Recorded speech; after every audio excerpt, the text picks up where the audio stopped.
Associated with conspiracy and global control, Freemasonry's true origin didn't begin in dark halls of power.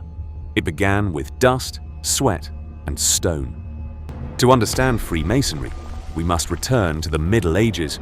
Europe was obsessed with touching the heavens, building massive Gothic cathedrals across the continent. These epic projects required highly skilled craftsmen, the Freemasons. Unlike peasants bound to the land, these master builders traveled freely between cities. Wherever they worked, they built temporary shelters against the cathedral walls to store tools, eat, and rest. They called these structures lodges. Without ID cards or diplomas, how could a traveling Mason prove he was a true master and not just an apprentice? The answer: secrets. They developed secret passwords and handshakes for each skill level. Knowing the right grip was the difference between a well-paid job and being turned away. Lodges didn't just guard secrets, they protected their own. If a Mason died, the lodge helped his family. It was the first true fraternity. But the world changed. By the 17th century, the era of grand Gothic cathedrals ended. With fewer colossal projects, the number of operational stonemasons plummeted. Facing a survival crisis, Masonic lodges made a decision that changed history forever. They began accepting members who were not actual builders. These new, speculative Masons were noblemen and philosophers. But why would a wealthy aristocrat join simple stonemasons and learn their secret handshakes? The answer was the Enlightenment. Lodges offered something incredibly rare in Europe: a private, safe space where men from different social classes met as equals. Inside, nobility didn't matter. Everyone was a brother. They discussed science, liberty, and tolerance, far from the watchful eyes of the king and church. Builders' tools gained new meanings. The square guided moral actions. The compass limited human desires. They were now building character, not cathedrals. As this speculative Freemasonry grew rapidly, it needed formal organization. The stage was set to create modern Freemasonry, right in the heart of London. On June 24, 1717, representatives from 4 prominent London lodges gathered together at a popular tavern called the Goose and Gridiron. Amidst mugs of ale, they united to form the premier Grand Lodge of England. The medieval builders' secret society was now a formal fraternity. In 1723, they published their first rulebook. It required a belief in a higher power, but left the exact religion completely open to interpretation. This was revolutionary. Men of different faiths could finally sit together in peace. The concept quickly spread across Europe and the American colonies. In America, Freemasonry attracted brilliant minds like Benjamin Franklin and George Washington.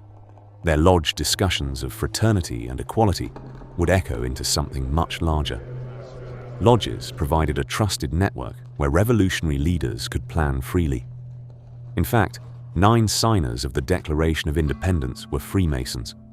But their success and secrecy created powerful enemies.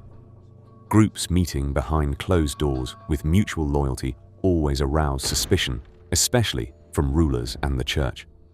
In 1738, Pope Clement XII strictly forbade Catholics from joining Freemasonry under pain of excommunication, arguing that their religious tolerance was dangerous. The seed of conspiracy was planted. Unable to see inside the lodges, people imagined the worst: demon worship and plots to overthrow governments. Fear peaked in the 1770s when Adam Weishaupt founded a true revolutionary secret society, the Bavarian Illuminati. He began infiltrating Masonic lodges to recruit members. Though authorities destroyed the Illuminati within 10 years, the damage was done.